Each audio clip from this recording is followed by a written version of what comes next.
नमस्कार विद्यार्थी मित्रांनो, वाऱ्यांचे प्रकार अभ्यासताना सर्वात पहिला सर्वात महत्त्वाचा वाऱ्याचा प्रकार आहे ग्रहीय वारे, ज्याला आपण संबोधतोय प्लॅनेटरी विंड्स। काय असतात हे ग्रहीय वारे? तर पृथ्वीसारख्या महाकाय ग्रहाला व्यापणारे वारे ते ग्रहीय वारे। त्याला जर आपण नीट अभ्यासण्याचा प्रयत्न केला तर काय दिसतंय बघा, पृथ्वीवरील हवेच्या दाबपट्ट्यांमुळे निर्माण होतात। आपण ज्यावेळेस हवेचे दाबपट्टे पाहिले होते, 7 दाबपट्टे पाहिले आपण, विषुववृत्तीय कमी दाबपट्टा, कर्कवृत्तीय जास्त दाबपट्टा, मकरवृत्तीय जास्त दाबपट्टा, उत्तर ध्रुववृत्तीय कमी दाबपट्टा, उत्तर ध्रुववृत्तीय कमी दाबपट्टा, दक्षिण ध्रुववृत्तीय कमी दाबपट्टा, उत्तर ध्रुवीय जास्त दाबपट्टा आणि दक्षिण ध्रुवीय जास्त दाबपट्टा। हे जे 7 कमी जास्त दाबाचे पट्टे निर्माण होत आहेत, त्या पट्ट्यांमुळे जे वारे निर्माण होतात त्याला आपण म्हणतो ग्रहीय वारे। सो कायम डोक्यात फिट ठेवा की पृथ्वीवरील प्रेशर बेल्टमुळे जे वारे निर्माण होतात, त्याला आपण म्हणतो प्लॅनेटरी विंड्स। हे वारे कायम स्वरूपी वाहतात, ते कधीही सुट्टी घेत नाही। दिवस रात्र, उन्हाळा हिवाळा सर्व ऋतूमध्ये कायम स्वरूपी वाहतात। त्यांची वाहण्याची दिशा फिक्स असते, ते कधीही दिशा बदलत नाहीत, कधीही उलट दिशेने वाहणार नाही। त्यांची जी काही दिशा आहे त्या दिशेतच ते वाहत राहणार आणि ते काय होत आहेत, दीर्घ अंतरापर्यंत वाहतात, म्हणजे हजारो किलोमीटर अंतरापर्यंत ते वाहतात। म्हणूनच आपण मगाशी म्हणालो पृथ्वी या ग्रहाचा सर्व भाग ते व्यापतात। अशा वाऱ्यांना आपण म्हणतोय ग्रहीय वारे। या ग्रहीय वाऱ्यांचे काही प्रकार आहेत, ते प्रकार आपण लक्षात घेऊयात। या ग्रहीय वाऱ्यांचे 3 प्रकार आहेत: व्यापारी वारे, प्रतिव्यापारी वारे, ध्रुवीय वारे। या तीनही वाऱ्यांचं उत्तर आणि दक्षिण गोलार्धात अस्तित्व आढळतं, म्हणजे थोडक्यात 6। उत्तर गोलार्धातला व्यापारी, प्रतिव्यापारी, ध्रुवीय वारा, तसेच 3 दक्षिणेकडे। यांना वेगवेगळी नावं आहेत, ती लक्षात घ्या। व्यापारी वाऱ्यालाच इंग्रजीत आपण म्हणतो ट्रेड विंड किंवा त्याला पूर्वीय वारे, ईस्टर्लीज असा शब्द आहे। प्रतिव्यापारी वाऱ्यांना ह्याला प्रतिव्यापारी का म्हणतात? कारण व्यापारी जर या दिशेत असेल तर प्रतिव्यापारी उलट दिशेत वाहतो, व्यापारीच्या उलट दिशेत वाहतो, म्हणून तो काय झाला, प्रतिव्यापारी, अँटी ट्रेड विंड। यांना दुसरा शब्द काय आहे, पश्चिमी वारे किंवा वेस्टर्लीज।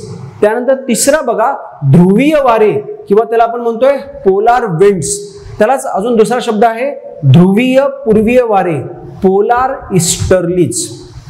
आता हे जे व्यापारी, प्रतिव्यापारी, ध्रुवीय वारे आहेत त्यांना उत्तर गोलार्धात आणि दक्षिण गोलार्धात वेगवेगळी नावं आहेत। ती काय बघा, या व्यापारी वाऱ्यांना उत्तर गोलार्धात आपण काय म्हणतो, ईशान्य व्यापारी वारे, दक्षिण गोलार्धात काय म्हणतो, आग्नेय व्यापारी वारे।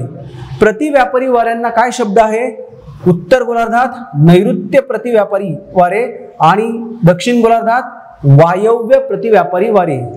यांना जे शब्द आहेत ईशान्य आणि आग्नेय तेच इथे आहेत, ईशान्य ध्रुवीय पूर्वीय वारे किंवा उत्तर गोलार्धात, आणि दक्षिण गोलार्धात काय असणार आहे, आग्नेय ध्रुवीय वारे। आता आपण ते आकृतीच्या सहाय्याने बघूयात। बघा इथे तुम्ही आधी हे लक्षात घ्या की हे आहेत दाबपट्टे, कमी दाब, जास्त, कमी, जास्त, जास्त, कमी, जास्त। आपण थोडं वेगळ्या रंगाने लक्षात घेण्याचा प्रयत्न करूयात। आता विषुववृत्तीय कमी दाबपट्टा, कर्कवृत्तीय जास्त दाबपट्टा, मकरवृत्तीय जास्त दाबपट्टा, उत्तर ध्रुवीय कमी दाबपट्टा, उत्तर ध्रुव वृत्तीय कमी दाबपट्टा, दक्षिण ध्रुव वृत्तीय कमी दाबपट्टा, दक्षिण ध्रुवीय जास्त दाबपट्टा, उत्तर ध्रुवीय जास्त दाबपट्टा। आता बघा हे जे वारे आहेत हे झाले व्यापारी वारे। ह्या व्यापारी वाऱ्याची दिशा काय झाली, ईशान्येकडून तो आला। वारा ज्या दिशेकडून येतोय किंवा ज्या प्रदेशाकडून येतोय त्याचं नाव आपण वाऱ्याला देतो।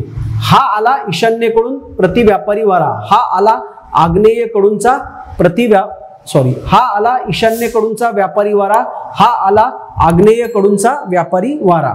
त्यानंतर बघा दुसरा, आता हा झाला प्रतिव्यापारी वारा, हा झाला प्रतिव्यापारी वारा। हा कुठला प्रतिव्यापारी वारा आहे, हा आलेला आहे नैऋत्येकडून. सो उत्तर गोलार्धातला नैऋत्य प्रतिव्यापारी वारा, दक्षिण गोलार्धातला वायव्य प्रतिव्यापारी वारा. आणि हे झाले ध्रुवीय वारे दोन्ही गोलार्धातले. सो असे हे आपल्याला 6 ग्रहीय वारे 3 उत्तर गोलार्धात 3 दक्षिण गोलार्धात आढळतात. शिवाय इथे एक आपण जो मुद्दा मांडलाय की यांना आपण पूर्वीय वारे म्हणतो, यांना पश्चिमी म्हणतो. असं का? तर त्याचं कारण लक्षात घ्या. व्यापारी वारे पूर्वेकडून आल्याप्रमाणे भासतात. जर या दोन्ही दिशा आपण लक्षात घेतल्या, नॉर्थ ईस्ट आणि साऊथ ईस्ट, ते कुठून आल्याप्रमाणे भासतात? ईस्ट कडून आल्याप्रमाणे भासतात, म्हणून त्यांना आपण म्हणतोय पूर्वीय वारे. तसंच यांना पश्चिमी वारे म्हणतो. का? तर हे आपल्याला कुठून आलेले दिसत आहेत? साऊथ वेस्ट आणि नॉर्थ वेस्ट, म्हणजे जणू काही ते पश्चिमेकडून येत आहेत असं भासतं, म्हणून त्यांना पश्चिमी वारे असं म्हटलं जातं. यांची कंडिशन यांच्याप्रमाणेच आहे. हे सुद्धा पूर्वेकडून आल्याप्रमाणे भासतात, म्हणून त्यांना आपण काय म्हणतो? पूर्वीय वारे म्हणतो. याबाबतची थोडीफार संकल्पनात्मक आणि थोडीफार फॅक्च्युअल माहिती परीक्षेसाठी अत्यंत महत्त्वाची आहे.